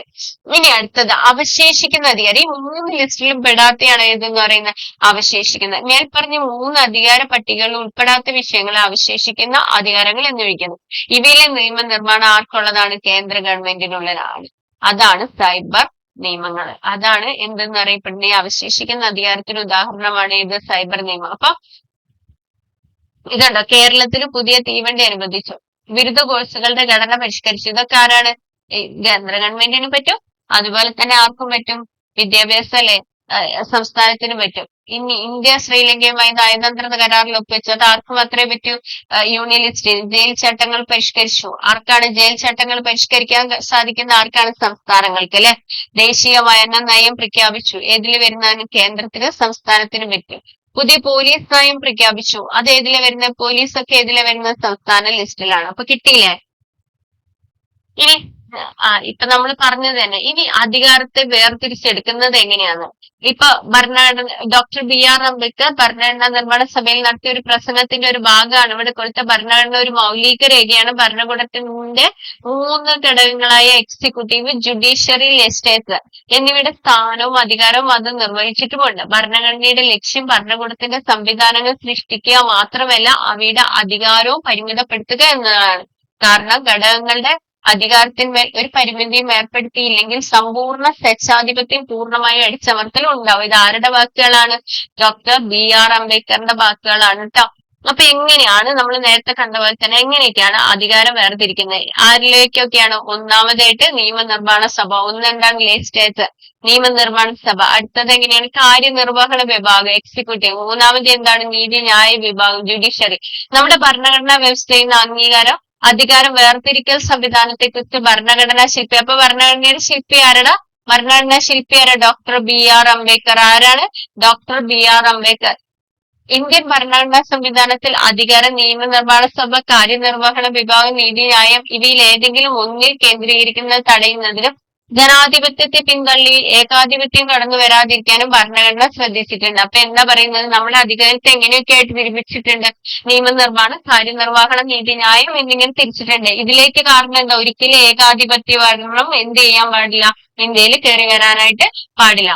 അതുകൊണ്ട് തന്നെയാണ് ഈ ചർച്ചകളിൽ നിന്നൊക്കെയാണ് ഏകാധിപത്യം എന്ന് പറയുന്ന ആശയങ്ങളിൽ നിന്നൊക്കെ അത് പാടില്ല എന്ന് പറയുന്ന സംവിധാനമാണ് എന്ത് വന്നത്? പാർലമെന്ററി ഭരണ സംവിധാനം. അതുപോലെ തന്നെ ഫെഡറൽ ഘടനയും എവിടെ? ഇന്ത്യയിൽ നിലവിൽ വരുന്നത്. ഇനി നമുക്ക് ഭരണഘടനാ വ്യവസ്ഥ പ്രകാരം നിയമനിർമ്മാണ സഭ, കാര്യനിർവഹണ വിഭാഗം, നീതിന്യായ വിഭാഗം എന്നിവയുടെ ഘടന നോക്കാം അല്ലെ. അപ്പൊ ഒന്നാമതായിട്ട് നമ്മൾ എന്താ പറയുന്നത്? നിയമനിർമ്മാണം. നിയമനിർമ്മാണം എന്ന് പറയുമ്പോൾ തന്നെ അറിയാം നിയമങ്ങളൊക്കെ നിർമ്മിക്കാം. ഇന്ത്യയുടെ നിയമനിർമ്മാണ സഭയുടെ പേരെന്താ? ഇന്ത്യയുടെ നിയമനിർമ്മാണ സഭ അറിയപ്പെടുന്ന പേരാണ് പാർലമെന്റ്. ഇന്ത്യയുടെ നിയമനിർമ്മാണ സഭ അറിയപ്പെടുന്ന പേരാണ് പാർലമെന്റ്. രാജ്യത്തിന് ആവശ്യമായ നിയമങ്ങൾ നിർമ്മിക്കുക എന്നുള്ളതാണ് പാർലമെന്റിന്റെ പ്രാഥമിക ധർമ്മം. അപ്പൊ എന്താണ് പാർലമെന്റിന്റെ പ്രാഥമിക ധർമ്മം? രാജ്യത്തിന് ആവശ്യമായ നിയമങ്ങൾ നിർമ്മിക്കുക. എന്താ പറയാ? രാജ്യത്തിന് ആവശ്യമായ നിയമങ്ങൾ നിർമ്മിക്കുക. വിവിധങ്ങളായ ജനാഭിലാഷങ്ങളെ മുൻനിർത്തി കാലാനുസൃതമായി പരിവർത്തനങ്ങളെ സാധ്യമാക്കുന്നതിനും പുതിയ ലക്ഷ്യങ്ങൾ സാക്ഷാത്കരിക്കുന്നതിനും വേണ്ടി നിയമങ്ങൾ നിർമ്മിക്കാറുണ്ട്. ലോകസഭ, രാജ്യസഭ എന്നീ 2 സഭകളുള്ള ഇന്ത്യയുടെ പാർലമെന്റ് ഒരു ദ്വിമണ്ഡല നിയമനിർമ്മാണ സഭയാണ്. അപ്പൊ നമ്മൾ നേരത്തെ കണ്ടു ഇന്ത്യയുടെ പാർലമെന്റ് എന്ന് പറയുന്നത് എന്താണ്? ദ്വിമണ്ഡല നിയമനിർമ്മാണ സഭയാണ്. അതിൽ എന്തൊക്കെ ഉൾപ്പെടുന്നത്? ലോകസഭയും ഉൾപ്പെടുന്നുണ്ട്, അതുപോലെ തന്നെ എന്താണ്? രാജ്യസഭയും ഉൾപ്പെടുന്നതാണ്. ഇനി വലിപ്പവും വൈവിധ്യമുള്ള രാജ്യങ്ങൾ സാധാരണ ഇവിടെ ദേശീയ നിയമനിർമ്മാണ സഭയിൽ 2 സഭകൾ സ്ഥാപിക്കാറുണ്ട്. രാജ്യത്തെ എല്ലാ വൈവിധ്യങ്ങളെയും പ്രതിനിധാനം ചെയ്യുന്ന ഇത് സഹായകമാണ്. അപ്പൊ ജനങ്ങളെ പ്രതിനിധാനം ചെയ്തിട്ടാണ് എന്തുണ്ടായത്? ലോകസഭ. അതുപോലെ തന്നെ സംസ്ഥാനങ്ങളെ പ്രതിനിധാനം ചെയ്തിട്ടാണ് എന്തുണ്ടാവുന്ന? രാജ്യസഭ. ഇനി സംസ്ഥാനങ്ങളിൽ നിയമനിർമ്മാണം നടത്തുന്ന ആരാണ്? സംസ്ഥാന നിയമനിർമ്മാണ സഭയാണ്. ഓക്കെ. ഇനി എന്താണ് പാർലമെന്റിന്റെ പ്രധാന ചുമതലകൾ? ഇവിടെ ഒരു ബോക്സിലാക്കി കൊടുത്തിരിക്കുന്നുണ്ടോ? എന്താണ് പാർലമെന്റിന്റെ പ്രധാന ചുമതലകൾ? ഒന്ന് നിയമനിർമ്മാണം, ഒന്നെന്താണ്? നിയമങ്ങൾ നിർമ്മിക്കുക. അതുപോലെ പൊതുഖജനാവിന്റെ സംരക്ഷകനായി പ്രവർത്തിക്കുക. പാർലമെന്റിന്റെ മറ്റൊരു ചുമതല എന്താണ്? പൊതുഖജനാവിന്റെ സംരക്ഷകനായി പ്രവർത്തിക്കുക. അതുപോലെ രാഷ്ട്രപതി, ഉപരാഷ്ട്രപതി തെരഞ്ഞെടുപ്പുകളിൽ പങ്കാളികളാവുക. എന്താ പറയാ? പാർലമെന്റിലുള്ള ആൾക്കാർ എന്ത് ചെയ്യുക? രാഷ്ട്രപതി, ഉപരാഷ്ട്രപതി തെരഞ്ഞെടുപ്പുകളിൽ എന്ത് ചെയ്യുക? പങ്കാളിയാവുക. അതുപോലെ എക്സിക്യൂട്ടീവിനെ നിയന്ത്രിക്കുക. അടുത്ത എന്താ പറയുന്നത്? എക്സിക്യൂട്ടീവിനെ നിയന്ത്രിക്കുക. ഇംപീച്ച്മെന്റ് നടപടിക്രമങ്ങളിൽ ജുഡീഷ്യൽ അധികാരിയായി പ്രവർത്തിക്കുക. എന്താ പറയാ? ഇംപീച്ച്മെന്റ് നടപടിക്രമങ്ങളിൽ എന്ത് ചെയ്യുക? ജുഡീഷ്യൽ അധികാരിയായിട്ട് പ്രവർത്തിക്കുക. അതുപോലെ ഭരണഘടനാ ഭേദഗതി പരിഗണിക്കുക, അംഗീകരിക്കുക. ഇതൊക്കെയാണ് കേട്ടോ പാർലമെന്റിന്റെ പ്രധാന നിയമം നിർമ്മിക്കുക, പൊതുഖജനാവിന്റെ സംരക്ഷണമായിട്ട് പ്രവർത്തിക്കുക, അതുപോലെ രാഷ്ട്രപതി, ഉപരാഷ്ട്രപതി തെരഞ്ഞെടുപ്പുകളിൽ പങ്കാളിയാവുക, എക്സിക്യൂട്ടീവിനെ നിയന്ത്രിക്കുക, ഇംപീച്ച്മെന്റ് നടപടികളിൽ ജുഡീഷ്യൽ അധികാരിയായിട്ട് പ്രവർത്തിക്കുക, ഭരണഘടനാ ഭേദഗതി പരിഗണിക്കുക, അംഗീകരിക്കുക. ഇനി എന്താണ് ലോകസഭ? പാർലമെന്റിന്റെ അധോമണ്ഡലമാണ് ലോകസഭ എന്ന് പറയുന്നത്. അപ്പൊ പാർലമെന്റിന്റെ അധോമണ്ഡലത്തെയാണ് എന്ത് എന്ന് പറയുന്നത്? ലോകസഭ എന്ന് പറയുന്നത്. ഭൂരിപക്ഷ സമ്പ്രദായ പ്രകാരം ജനങ്ങൾ നേരിട്ടാണ് ലോകസഭാ അംഗങ്ങളെ തെരഞ്ഞെടുക്കുന്നത്. അപ്പൊ ആരാണ് ലോകസഭയിലെ അംഗങ്ങളെ തെരഞ്ഞെടുക്കുന്നത്? ജനങ്ങൾ നേരിട്ട് തെരഞ്ഞെടുക്കുന്നതാണ് ലോകസഭയിലേക്കുള്ള അംഗങ്ങൾ. 25 വയസ്സ് പൂർത്തിയായ ഏതൊരു പൗരനും ലോകസഭയിൽ മത്സരിക്കാൻ യോഗ്യതയുണ്ട്. അപ്പൊ എത്രയാണ്? 25 വയസ്സായ 25 ലോകസഭയിലേക്ക് മത്സരിക്കാനുള്ള പ്രായം എത്ര? 25 വയസ്സ് പൂർത്തിയായി ഏതൊരു ഇന്ത്യൻ പൗരനും എന്തിലേക്ക് മത്സരിക്കാം? ലോകസഭയിലേക്ക് മത്സരിക്കാം. ലോകസഭയുടെ പരമാവധി അംഗബലം 550 ആണ്. ലോകസഭയുടെ പരമാവധി അംഗബലം എത്രയാണ്? 550 ആണ്. എന്നാൽ നിലവിൽ 543 പേർ മാത്രമേ ഉള്ളൂ. 2023 കണക്ക് പ്രകാരം നിലവിൽ എത്ര പേര് മാത്രമേ ഉള്ളൂ? 543. ലോകസഭയിലെ ഭൂരിപക്ഷത്തിന്റെ അടിസ്ഥാനത്തിലാണ് സർക്കാരുകളുടെ രൂപീകരണവും നിലനിൽപ്പും സാധ്യമാകുന്നത്. ഒരു പാർട്ടിക്കോ സഖ്യത്തിനോ സർക്കാർ രൂപീകരിക്കാൻ കഴിയാത്ത സാഹചര്യത്തിലോ ഭരിക്കുന്ന പാർട്ടിക്കോ സഖ്യത്തിനോ ഭൂരിപക്ഷം നഷ്ടപ്പെടുന്ന സാഹചര്യത്തിലോ രാജ്യം പൊതു തെരഞ്ഞെടുപ്പിലേക്ക് പോകുന്നതാണ്. എന്താ പറയുന്നത്? ഒരു പാർട്ടിക്കോ സഖ്യത്തിനോ ഒക്കെ സർക്കാരിനെ രൂപീകരിക്കാൻ കഴിയാത്ത പക്ഷെ അതുപോലെ തന്നെ എന്താ പറയാ പാർട്ടിക്കോ സഖ്യത്തിന് ഭൂരിപക്ഷം നഷ്ടപ്പെടുന്ന സാഹചര്യത്തിൽ രാജ്യം എന്തിലേക്ക് പോകും? പൊതു തെരഞ്ഞെടുപ്പ് എന്ന് പറയുന്ന ഒരാശയത്തിലേക്ക് പോവുകയാണ്. ലോകസഭയുടെ അധ്യക്ഷൻ ആരായിരിക്കും? സ്പീക്കറാണ് കേട്ടോ. ലോകസഭയുടെ അധ്യക്ഷനാരാ? സ്പീക്കർ. ധനപരമായ വിഷയങ്ങളിൽ ലോകസഭയ്ക്ക് രാജ്യസഭയേക്കാൾ കൂടുതൽ അധികാരമുണ്ട്. അപ്പൊ ധനപരമായ കാര്യങ്ങളൊക്കെ ആദ്യം ധനബിൽ അവതരിപ്പിക്കുന്നത് എവിടെയാണ്? ലോകസഭയിലല്ലേ. അപ്പൊ ധനപരമായ വിഷയങ്ങളിലൊക്കെ ലോകസഭയ്ക്ക് രാജ്യസഭയേക്കാൾ കൂടുതൽ അധികാരമുണ്ട്. ധനബില്ലും അവിശ്വാസ പ്രമേയവും അവതരിപ്പിക്കുന്നത് ലോകസഭയിലാണ്. അപ്പൊ എന്താ പറയുന്നത്? ധനബില്ലും അവിശ്വാസ പ്രമേയവും എവിടെയാണ് അവതരിപ്പിക്കേണ്ടത്? ലോകസഭയിലാണ്. കിട്ടിയില്ല. ഇനി അടുത്തത് എന്താണ് രാജ്യസഭ? പാർലമെന്റിന്റെ ഉപരിസഭയാണ് രാജ്യസഭ എന്നറിയപ്പെടുന്നത്. എന്താ പറയാ? പാർലമെന്റിന്റെ ഉപരിസഭയാണ് രാജ്യസഭ എന്നറിയപ്പെടുക. ജനസംഖ്യ ആനുപാതികമായി സംസ്ഥാനങ്ങൾക്ക് പ്രാതിനിധ്യം നൽകിയിരിക്കുന്ന സഭയാണിത്. അപ്പൊ ജനസംഖ്യക്ക് ആനുപാതികമായി സംസ്ഥാനങ്ങൾക്ക് പ്രാതിനിധ്യം നൽകിയിരിക്കുന്ന സഭയാണ് എന്തെന്ന് പറയുന്നത്? രാജ്യസഭ. സംസ്ഥാന നിയമനിർമ്മാണ സഭകളിലെ തെരഞ്ഞെടുക്കപ്പെട്ട MLA-മാരാണ് രാജ്യസഭാ അംഗങ്ങളെ തെരഞ്ഞെടുക്കുന്നത്. അപ്പൊ എന്താ പറയാ? സംസ്ഥാന നിയമനിർമ്മാണ സഭകളിലെ തെരഞ്ഞെടുക്കപ്പെട്ട MLA-മാരാണ് രാജ്യസഭാ അംഗങ്ങളെ തെരഞ്ഞെടുക്കുന്നത്. കിട്ടിയോ? 30 വയസ്സ് പൂർത്തിയായി ഇന്ത്യൻ പൗരന്മാർക്ക് രാജ്യസഭയിലേക്ക് മത്സരിക്കാം. അപ്പൊ 30 വയസ്സ് പൂർത്തിയായാൽ മാത്രമേ എന്ത് ചെയ്യാൻ പറ്റുള്ളൂ? രാജ്യസഭയിലേക്ക് എന്താക്കാൻ പറ്റുള്ളൂ? മത്സരിക്കാനായിട്ട് കഴിയുള്ളൂ. രാജ്യസഭയെ ഒരു സ്ഥിരം സഭയാണ്. എപ്പോഴും ചോദിക്കുന്ന കേട്ടോ, രാജ്യസഭ ഒരു സ്ഥിര സഭയാണ്. പക്ഷെ എന്താണ്? രാജ്യസഭ അംഗങ്ങളുടെ കാലാവധി എത്രയാണ്? 6 വർഷമാണ്. അതൊരിക്കലും പിഴിച്ചുവിടില്ല. എന്താണ്? ഓരോ 2 വർഷം കൂടുമ്പോഴും എന്ത് ചെയ്യും? 1/3 അംഗങ്ങൾ വിരമിക്കും. 1/3 അംഗങ്ങൾ വിരമിക്കും. പക്ഷെ ബാക്കിയുള്ളവർ എന്തായിരിക്കും? അവിടെ തന്നെ ഉണ്ടാവും. അപ്പൊ അങ്ങനെയാണ് അവിടുത്തെ ഇലക്ഷൻ നടക്കുന്നത്. രാജ്യസഭയിലെ 1/3 അംഗങ്ങൾ ഓരോ 2 വർഷം കൂടുമ്പോഴും വിരമിക്കുകയും ആ ഒഴിവിലേത് തിരഞ്ഞെടുപ്പ് നടത്തുകയും ചെയ്യുന്നു. ഉപരാഷ്ട്രപതിയാണ് രാജ്യസഭയുടെ അധ്യക്ഷൻ. അപ്പൊ ആരാണ് അധ്യക്ഷൻ? ഉപരാഷ്ട്രപതിയാണ് കേട്ടോ. ഉപരാഷ്ട്രപതിയാണ് രാജ്യസഭയുടെ അധ്യക്ഷൻ. ലോകസഭയുടെ സ്പീക്കർ. ഇനി രാജ്യസഭയുടെ പരമാവധി അംഗബലം എത്രയാണ്? 250 ആണ്. ഇതിൽ 238 പേരെ തെരഞ്ഞെടുക്കാൻ 12 പേരെ രാഷ്ട്രപതി നാമനിർദ്ദേശം ചെയ്യുകയാണ് ചെയ്യുന്നത്. ഇപ്പൊ 250 പേരിൽ 238 പേരെ ഡയറക്റ്റ് തെരഞ്ഞെടുക്കും. 12 പേരെ എന്ത് ചെയ്യും? രാഷ്ട്രപതി നോമിനേറ്റ് ചെയ്യും. ഇനി ഉപരാഷ്ട്രപതി ഉപരാഷ്ട്രപതിയെ നീക്കം ചെയ്യുന്നുള്ള നടപടിക്രമങ്ങൾ ആരംഭിക്കുന്ന രാജ്യസഭയിൽ നിന്നാണ്. അപ്പൊ ഉപരാഷ്ട്രപതിയെ നീക്കം ചെയ്യണമെങ്കിലുള്ള ആദ്യ നടപടികളൊക്കെ എവിടെ നിന്ന് ആരംഭിക്കാം? രാജ്യസഭയിൽ നിന്നാണ്. കൂടാതെ പുതിയ അഖിലേന്ത്യാ സർവീസ് സൃഷ്ടിക്കുന്നതിന് പാർലമെന്റിന്റെ ചുമതലപ്പെടുത്താനുള്ള അധികാരം രാജ്യസഭയിൽ നിക്ഷിപ്തമാണ്. ലോകസഭയുടെ രാജ്യസഭ നമ്മൾ കണ്ടല്ലോ അല്ലെ, അതിവിടെ ബോക്സിലാക്കാനാണ് പറയുന്നത്. ഇനി അടുത്ത നിയമനിർമ്മാണം. ഇന്ത്യയിൽ നിയമം നിർമ്മിക്കാനുള്ള അധികാരം ആർക്കാണ്? പാർലമെന്റിനാണ്. ഇന്ത്യയിൽ നിയമം നിർമ്മിക്കാനുള്ള അധികാരം ആർക്കാണ്? പാർലമെന്റിനാണ്. നിയമനിർമ്മാണ പ്രക്രിയയിൽ ഭരണഘടന അനുശാസിക്കുന്നതും പിന്നീട് രൂപപ്പെട്ടു വന്നതുമായ നിരവധി നടപടിക്രമങ്ങളുണ്ട്. നിയമനിർമ്മാണം കേവലം ഒരു സാങ്കേതിക പ്രക്രിയ മാത്രമല്ല, ഒരു രാഷ്ട്രീയ പ്രക്രിയ കൂടിയാണ്. സമൂഹത്തിന്റെ വിവിധ കോണുകളിൽ നിന്നുള്ള ജനാഭിപ്രായങ്ങളോട് സർക്കാരിന്റെ പ്രതികരണങ്ങളാണ് നിയമങ്ങൾ എന്ന് പറയുന്നത്. അപ്പൊ എന്താ പറയാ?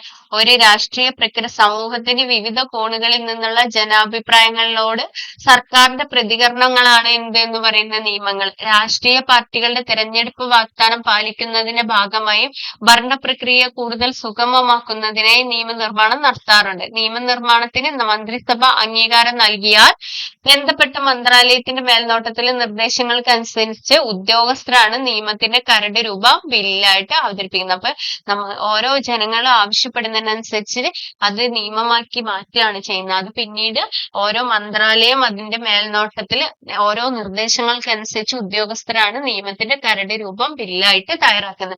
ബില്ലുകൾ വിവിധ തരത്തിലുണ്ട്. മന്ത്രിമാർ അവതരിപ്പിക്കുന്ന ബില്ലാണ് ഗവൺമെന്റ് ബില്ല്. മന്ത്രിമാരെ നേരിട്ട് അവതരിപ്പിക്കുന്ന ബില്ലാണ് എന്തെന്ന് പറയുന്നത് ഗവൺമെന്റ് ബില്ല്. മന്ത്രി അല്ലാതെ പാർലമെന്റ് അവതരിപ്പിക്കുന്ന ബില്ലാണ് ഏത് സ്വകാര്യ ബില്ല്. പാർലമെന്റ് അംഗങ്ങളാണ് ബില്ല് അവതരിപ്പിക്കുന്നത്, അതെന്താണ് സ്വകാര്യ ബില്ല്. ഇത് കൂടാതെ പൊതുഖജനാവിലേക്കുള്ള ധനസമാഹരണവും ചെലവഴിക്കലും സംബന്ധിച്ച ബില്ലുകളാണ് ധനബില്ലുകൾ. അപ്പം എങ്ങനെ സാമ്പത്തിക കാര്യങ്ങളൊക്കെ കൈകാര്യം ചെയ്യണം, ധനസമാഹരണ ചെലവുകളൊക്കെ എങ്ങനെയാന്നുള്ളതാണ് ധനബില്ലുകൾ. ധനബില്ല് എവിടെ മാത്രമേ അവതരിപ്പിക്കുള്ളൂ? ധനബില്ല് ആദ്യം അവതരിപ്പിക്കേണ്ടത് എവിടെയാണ്? ലോകസഭയിലാണ് കേട്ടോ. ധനബില്ല് ആദ്യം അവതരിപ്പിക്കേണ്ടത് എവിടെയാണ്? ലോകസഭയിലാണ്. ധനബില്ലുകൾ അല്ലാത്തവയാണ് ധനേതര ബില്ലുകൾ എന്ന് പറഞ്ഞത്. ഭരണഘടനാ ഭേദഗതി ബില്ലുകൾ സാധാരണ ബില്ലുകളുമാണ് ധനേതര ബില്ലുകളായിട്ട് കണക്കാക്കുന്നത്. ഒരു ബിൽ നിയമമാകുന്നതിന്റെ വിവിധ ഘട്ടങ്ങൾ ഏതൊക്കെയാന്ന് നോക്കാം. ഒന്നാമത്തത് ഒന്നാം വായന. ആദ്യത്തേത് ഒന്നാമത് വായിക്കുകയാണ്. ധനബില്ല് അല്ലാത്ത ഏതൊരു ബില്ലും ഇരു സഭകളിൽ ഏതെങ്കിലും ഒന്നിൽ മന്ത്രിയോ സ്വകാര്യ അംഗമോ അവതരിപ്പിക്കുന്നു. ഇപ്പൊ ഒരു ബില്ല് ധനബില്ല് അല്ലെങ്കിൽ ഏത് സഭയിൽ വേണമെങ്കിലും അവതരിപ്പിക്കുക. അത് എന്ത് ചെയ്യാം? ഒരു മന്ത്രിയോ ആവാം, അല്ലെങ്കിൽ മറ്റേതെങ്കിലും അംഗങ്ങളോ സ്വകാര്യ അംഗമോ ആവാം. ഇനി രണ്ടാമത്തെ ഈ ഘട്ടത്തിൽ ബിൽ കമ്മിറ്റിയുടെ പരിഗണനയ്ക്ക് അയക്കുകയോ സഭയിൽ നിന്ന് ചർച്ച ചെയ്യപ്പെടുകയോ ചെയ്യുന്നു. കമ്മിറ്റി ഘട്ടം എന്നും ഇത് അറിയപ്പെടുന്നു. അപ്പൊ രണ്ടാമത്തെ ബിൽ വായനയെ എന്തെന്നറിയപ്പെടുന്ന കമ്മിറ്റി ഘട്ടം. ഇതെന്താ ചെയ്യുന്നത്? കമ്മിറ്റിയുടെ പരിഗണനയ്ക്ക് അയക്കുകയോ അല്ലെ സഭയിൽ തന്നെ ചർച്ച ചെയ്യും. ഇനി ഇത് മാറ്റങ്ങളോ ഭേദഗതികളോ ഈ ഘട്ടത്തിൽ സ്വീകരിക്കാം. അപ്പൊ മാറ്റങ്ങളും ഭേദഗതികളൊക്കെ സ്വീകരിക്കുന്ന ഘട്ടം ഏതാണ്?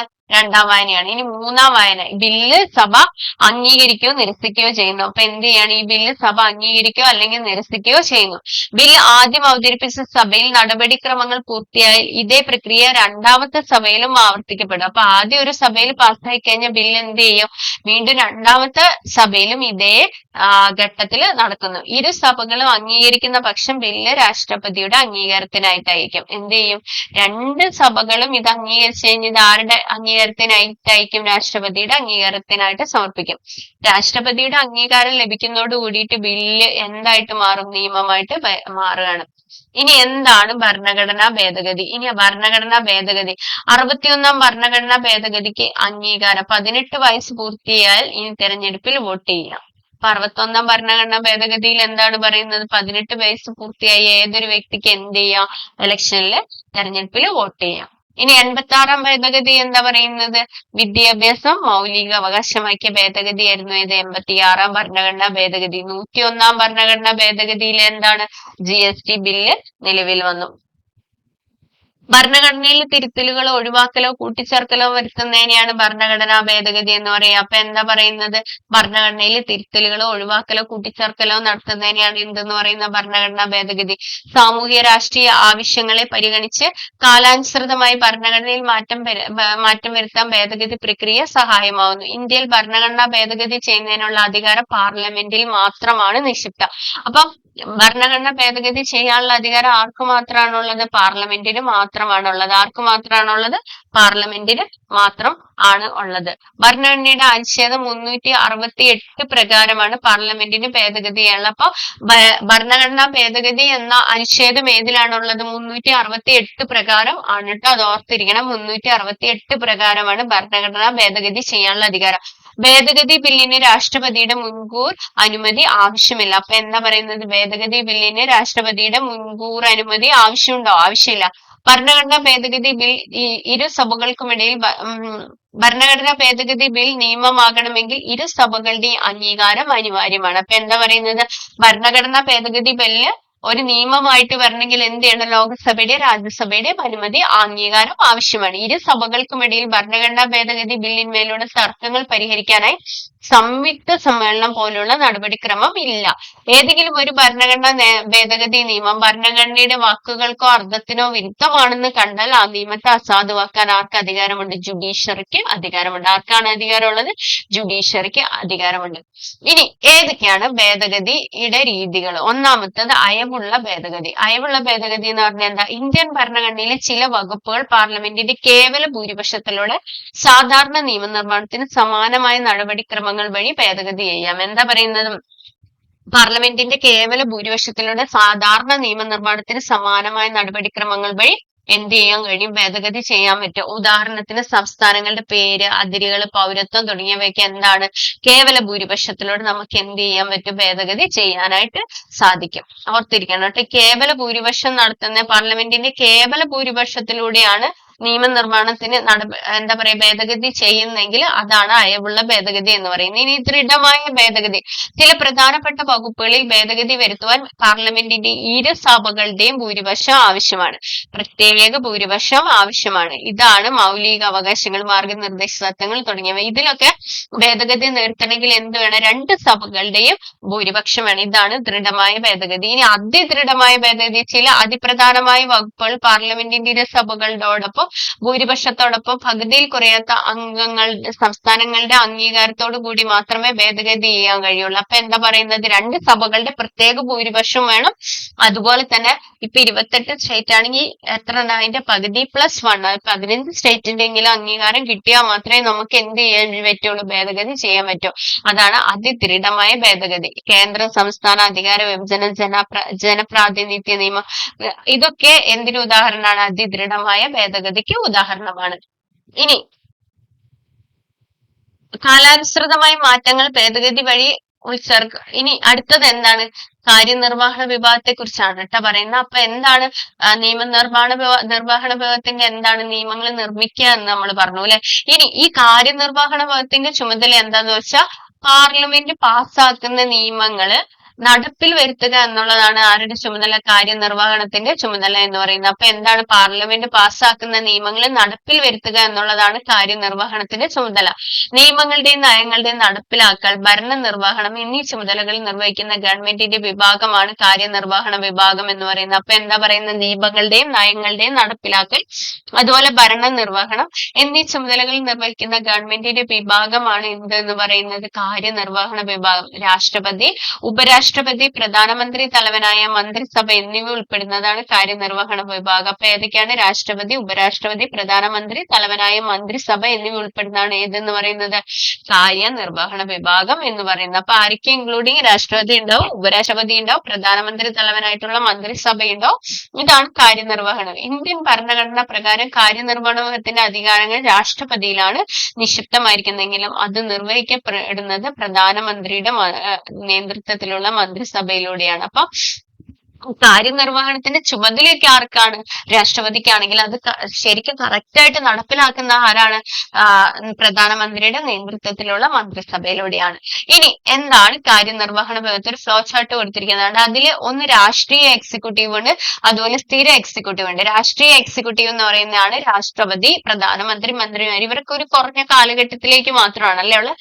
അതുകൊണ്ടാണ് അത് രാഷ്ട്രീയ എക്സിക്യൂട്ടീവ് എന്ന് പറയുന്നത്. സ്ഥിരമാണെങ്കിൽ ഉദ്യോഗസ്ഥ വൃന്ദ, അഖിലേന്ത്യാ സർവീസ്, കേന്ദ്ര സർവീസ്, സംസ്ഥാനം, അതായത് സ്ഥിരമായിട്ട് ഈ PSC നിയമനമൊക്കെ ലഭിച്ച സർക്കാർ ഉദ്യോഗസ്ഥരൊക്കെ ഇല്ലേ, ഇത് ഉൾപ്പെടുന്നതാണ് എന്തെന്ന് പറയുന്നത്, സ്ഥിരം എക്സിക്യൂട്ടീവ് എന്ന് പറയുന്നത്. ഇനി ഈ രാഷ്ട്രീയ എക്സിക്യൂട്ടീവിനെ തന്നെ രണ്ടായിട്ട് തിരിക്കാം, നാമമാത്ര എക്സിക്യൂട്ടീവും യഥാർത്ഥ എക്സിക്യൂട്ടീവ്. എങ്ങനെയായിട്ട് തിരിക്കുന്നത്, നാമമാത്ര എക്സിക്യൂട്ടീവ്, അതുപോലെ തന്നെ യഥാർത്ഥ എക്സിക്യൂട്ടീവ്. നാമമാത്ര എക്സിക്യൂട്ടീവിൽ ആരാണ് വരുന്നത്, രാഷ്ട്രപതി. എന്നാൽ യഥാർത്ഥ എക്സിക്യൂട്ടീവിൽ ആരാ, പ്രധാനമന്ത്രി, മന്ത്രിസഭയും.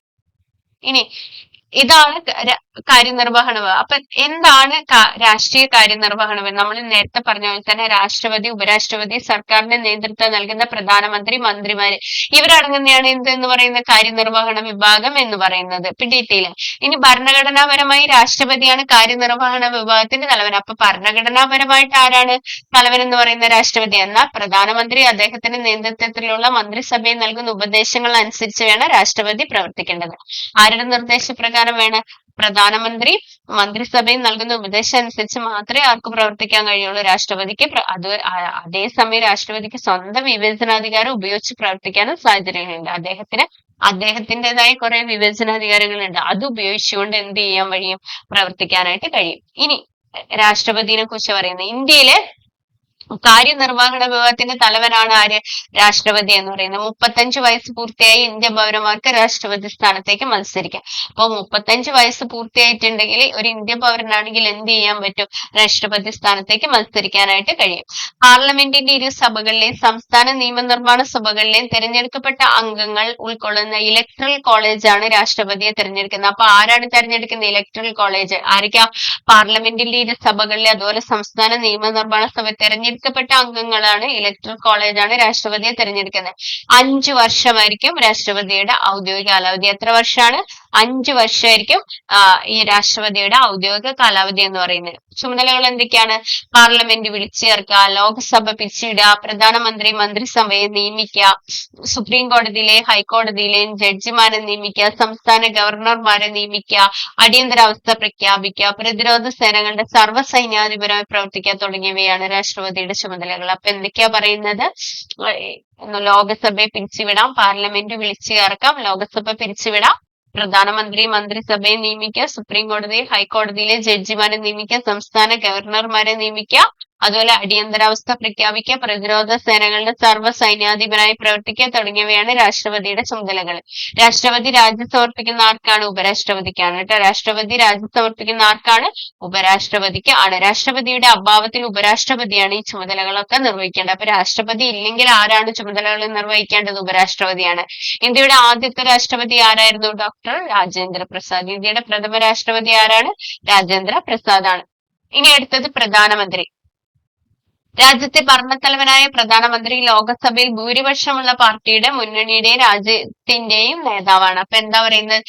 പ്രധാനമന്ത്രിയെ തെരഞ്ഞെടുക്കുന്ന എന്താണ്? ഭൂരിപക്ഷമുള്ള പാർട്ടിയുടെ മുന്നണിയുടെയും രാജ്യത്തിന്റെ നേതാവായിരിക്കും. മന്ത്രിസഭ രൂപീകരിക്കുന്ന മന്ത്രിസഭയിലെയും ക്യാബിനറ്റിലെയും അംഗങ്ങളെ നിശ്ചയിക്കുവാനും പ്രധാനമന്ത്രിയാണ്.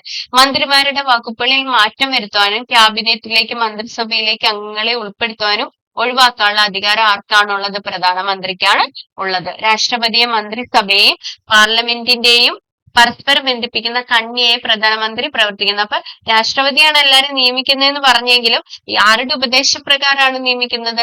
പ്രധാനമന്ത്രിയുടെ ഉപദേശപ്രകാരമാണ് നിയമിക്കുന്നത്. 5 വർഷ കാലാവധിക്ക് മുമ്പായി ലോകസഭയിലെ ഭൂരിപക്ഷം നഷ്ടമായാൽ പ്രധാനമന്ത്രി രാഷ്ട്രപതിക്ക് രാജി സമർപ്പിച്ച് പദവി ഒഴിയണം. ഇപ്പൊ എന്താ പറയുന്നത്? 5 വർഷത്തിന് മുമ്പായിട്ട് എന്ത് സംഭവിക്കണം? ഭൂരിപക്ഷം നഷ്ടപ്പെട്ട പ്രധാനമന്ത്രി എന്ത് ചെയ്യണം? രാഷ്ട്രപതിക്ക് രാജി സമർപ്പിച്ച് പദവി ഒഴിയേണ്ടതാണ്. ഇനി കാര്യനിർവഹണത്തിന്റെ തലവൻ ആരാണ്? പ്രധാനമന്ത്രിയാണോ? അല്ല. ആരാണ്? രാഷ്ട്രപതിയാണ് അല്ലെ. രാഷ്ട്രപതിക്ക് വിവേചനാധികാരമുണ്ട്. ശരിയാണോ? ശരിയാണ്, വിവേചനാധികാരമുണ്ട് അല്ലെ. മന്ത്രിസഭയുടെ തലവൻ ആരാണ്? പ്രധാനമന്ത്രിയാണ്. പ്രതിരോധ സേനയുടെ സർവ്വ സൈന്യാധിപൻ ആരാണ്? രാഷ്ട്രപതി പ്രധാനമന്ത്രിയാണോ? അല്ല. ആരാണ്? രാഷ്ട്രപതിയാണ്. ഇനി ഗവർണർമാരെ നിയമിക്കുന്ന ആരാണ്? രാഷ്ട്രപതിയാണ്. രാഷ്ട്രപതി രാജി സമർപ്പിക്കുന്ന ആർക്കാണ്? പ്രധാനമന്ത്രിക്കാണോ? അല്ല. ആർക്കാണ്? ഉപരാഷ്ട്രപതിക്കാണ് സമർപ്പിക്കുക. ഗവർണറാണ് പ്രധാനമന്ത്രിയെ നിയമിക്കുന്ന ആണോ? അല്ല. ഗവർണർ അല്ല. പ്രധാനമന്ത്രിയെ നിയമിക്കുന്ന ആരാണ്? രാഷ്ട്രപതിയാണ്. രാഷ്ട്രപതിയെ ഭരണനിർവഹണത്തിൽ സഹായിക്കുന്ന സമിതിയാണ് മന്ത്രിസഭ എന്ന് പറയുന്നത്. അപ്പൊ രാഷ്ട്രപതിയെ സഹായിക്കുന്നതാണ് ഇതെന്ന് പറയുന്ന മന്ത്രിസഭ. ഇതിന്റെ തലവൻ ആരായിരിക്കും? പ്രധാനമന്ത്രിയാണ്. മന്ത്രിസഭയുടെ തലവൻ ആരായിരിക്കും? പ്രധാനമന്ത്രി. മന്ത്രിസഭയുടെ പ്രധാന ചുമതലകൾ എന്തൊക്കെയാന്ന് നോക്കാം. രാജ്യഭരണം നിർവഹിക്കുക. മന്ത്രിസഭയുടെ ചുമതല എന്താണ്? രാജ്യഭരണം നിർവഹിക്കുക. അതുപോലെ ദേശീയ നയവും വിദേശ നയവും രൂപീകരിക്കുക. അടുത്തായിട്ട് എന്താണ്? ദേശീയ നയവും വിദേശ നയവും രൂപീകരിക്കുക. അതുപോലെ വിവിധ ഡിപ്പാർട്ട്മെന്റുകളുടെ പ്രവർത്തനത്തെ ഏകോപിപ്പിക്കുക. ബില്ലുകളും ഓർഡിനൻസുകളും ഡ്രാഫ്റ്റ് ചെയ്യുക. അടുത്ത എന്താണ്? ബില്ലുകളും ഓർഡിനൻസുകളും ഡ്രാഫ്റ്റ് ചെയ്യുക. നിയമനിർമ്മാണത്തിന് ചുക്കാൻ പിടിക്കുക. ഇതൊക്കെ ആരുടെ ചുമതലയാണ്? മന്ത്രിസഭയുടെ ചുമതലകളാണ് കേട്ടോ. ഭരണപരവും ക്ഷേമപരവും മറ്റു നടപടികളും വിദേശ ബന്ധങ്ങളും നിർവഹിക്കുക. ഇതൊക്കെ ആരുടെ ചുമതലയാണ്? മന്ത്രിസഭയുടെ ചുമതലകളാണ്. ഇനി സ്ഥിരം കാര്യനിർവഹണം. നമ്മൾ നേരത്തെ പറഞ്ഞായിരുന്നു. ഗവൺമെന്റിന്റെ ദൈനംദിന പ്രവർത്തനങ്ങൾ നിറവേറ്റുന്ന ബജറ്റ് ഉൾപ്പെടെയുള്ള ബില്ലുകൾ രൂപീകരിക്കുന്ന രാഷ്ട്രീയ കാര്യനിർവഹണ വിഭാഗത്തെ സഹായിക്കുന്ന ആരാണ്? ബ്യൂറോക്രസി അല്ലെങ്കിൽ ഉദ്യോഗസ്ഥ വൃത്തമാണ് കേട്ടോ. ആരാണ്? ബ്യൂറോക്രസി അല്ലെങ്കിൽ ഉദ്യോഗസ്ഥ വൃത്തമാണ്. അപ്പൊ ഗവൺമെന്റിന്റെ ദൈനംദിന കാര്യങ്ങളിലൊക്കെ പ്രവർത്തിക്കുന്ന ആരാണ്? ബ്യൂറോക്രസിയാണ്. അതുകൊണ്ടാണ് ഇവരെ സ്ഥിര കാര്യനിർവഹണം എന്ന് പറയുന്നത്. യോഗ്യതയുടെ അടിസ്ഥാനത്തിൽ മത്സര പരീക്ഷകളിലൂടെ തെരഞ്ഞെടുക്കപ്പെടുകയും പരിശീലനം ലഭിക്കുകയും ചെയ്യുന്ന വൈദഗ്ധ്യമുള്ളവരും നിപുണരുമായ വിഭാഗമാണിത്. നിശ്ചിത റിട്ടയർമെന്റ് പ്രായം വരെ കാലാവധി ഉള്ളവരായാൽ ഇവരെ സ്ഥിര കാര്യനിർവഹണം എന്ന്. സാധാരണ ഗവൺമെന്റിന്റെ എക്സാമുകളൊക്കെ എഴുതി കയറി നിശ്ചിത കാലം വരെ അവർക്ക് ജോലി ചെയ്ത് അതിനുശേഷം അവരുടെ നിശ്ചിത റിട്ടയർമെന്റ് പ്രായം വരെ ജോലി ചെയ്യുന്നവരെയാണ് എന്തെന്ന് പറയുന്നത്, ഈ വിഭാഗത്തിൽപ്പെടുന്ന ഉദ്യോഗസ്ഥ വൃത്തത്തെയാണ് സ്ഥിര കാര്യനിർവഹണ വിഭാഗം എന്ന് പറയുന്നത്. ഇനി അടുത്തതായിട്ട് നീതിന്യായ വിഭാഗം എന്താണ്? മുകളിൽ പറഞ്ഞിരിക്കുന്ന നിയമനിർമ്മാണ കാര്യം, ഇപ്പൊ നിയമം നിർമ്മിക്കുക എന്നത് പാർലമെന്റിന്റെ ചുമതലയാണ്. നിയമം നടപ്പിലാക്കുക എന്ന് പറയുന്നത് കാര്യനിർവഹണ വിഭാഗമാണ്. എന്നാൽ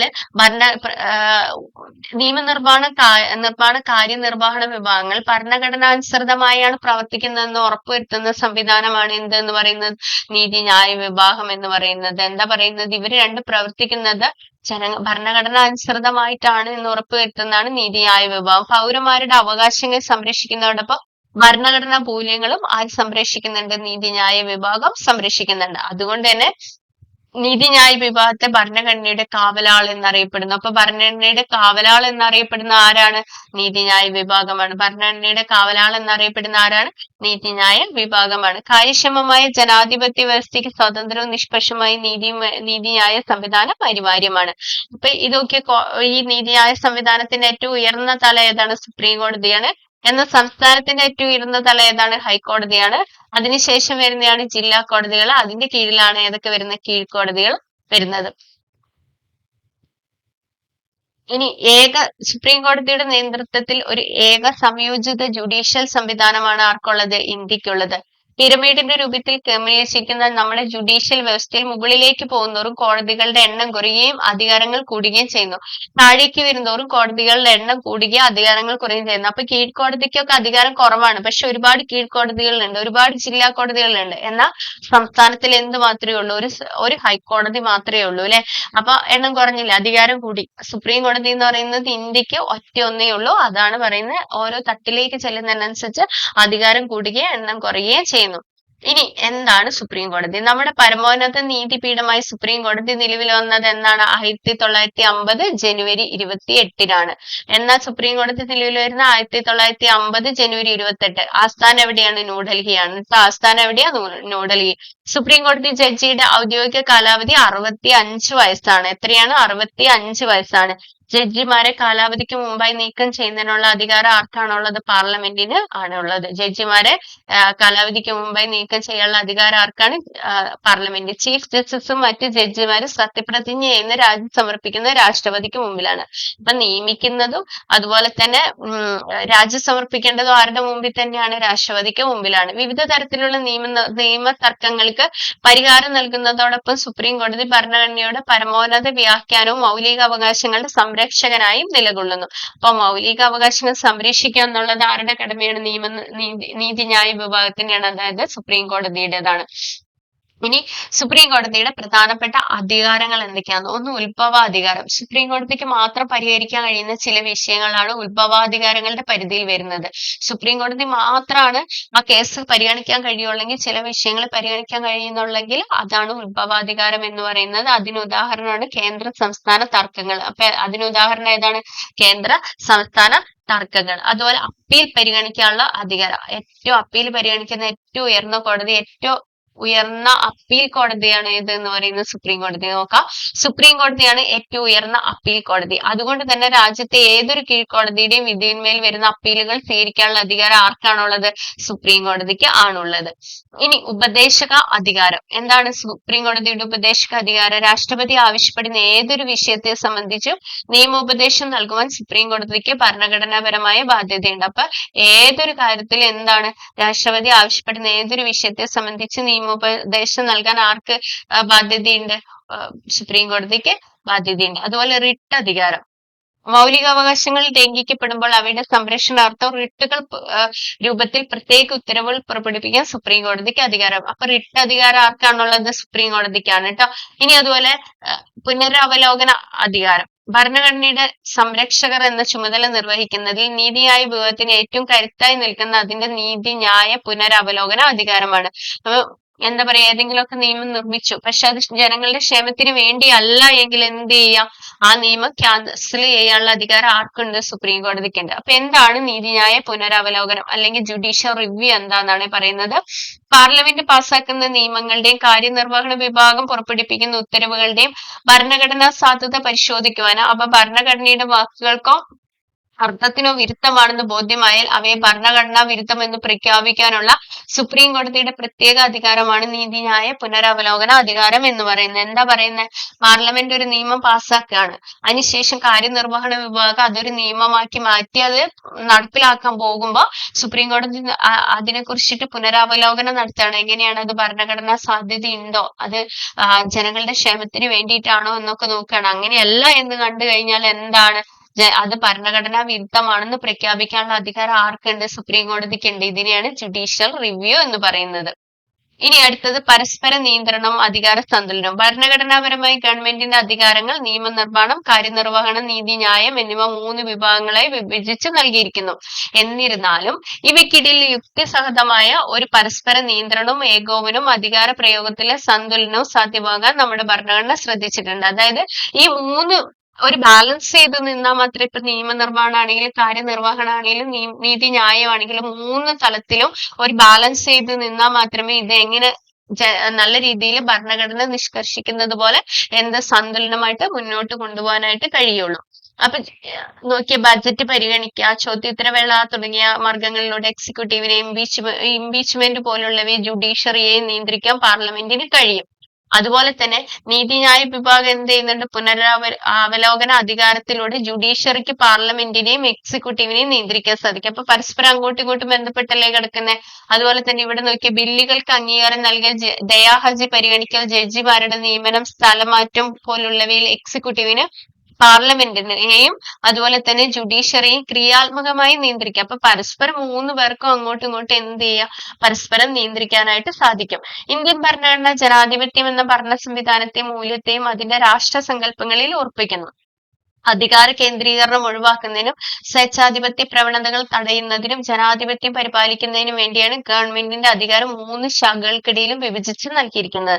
സ്വാതന്ത്ര്യ സമരത്തിന്റെ ആശയങ്ങളും അഭിലാഷങ്ങളും ഭരണഘടന മുന്നോട്ട് വെക്കുന്ന മൂല്യങ്ങളും ദർശനങ്ങളും വ്യവസ്ഥാപിതമാക്കാനുള്ള ശ്രമങ്ങളാണ് ഗവൺമെന്റിന്റെ ശാഖകളിലൂടെ നമ്മുടെ രാഷ്ട്രം നടപ്പിലാക്കി വരുന്നത്. അപ്പൊ ഇതിൽ മെയിൻ ആയിട്ട് പറയുന്നത് എന്താണ്? ഇന്ത്യ ഫെഡറലിസം, അതുപോലെ ഓരോ തലവും ഗവൺമെന്റിന്റെ ഓരോ ഘടന എങ്ങനെയാണ്, നിയമം എങ്ങനെയാണ് നിർമ്മിക്കുന്നത്, ഏതൊക്കെ രീതിയിലാണ് നിയമം നിർമ്മിക്കുന്നത്, അത് എങ്ങനെയാണ് നടപ്പിലാക്കുന്നത്, നിയമത്തെയൊക്കെ എങ്ങനെയാണ് വ്യാഖ്യാനിക്കുന്നത്, ഇങ്ങനെ ഓരോ ഘട്ടങ്ങളിലൂടെയാണ്.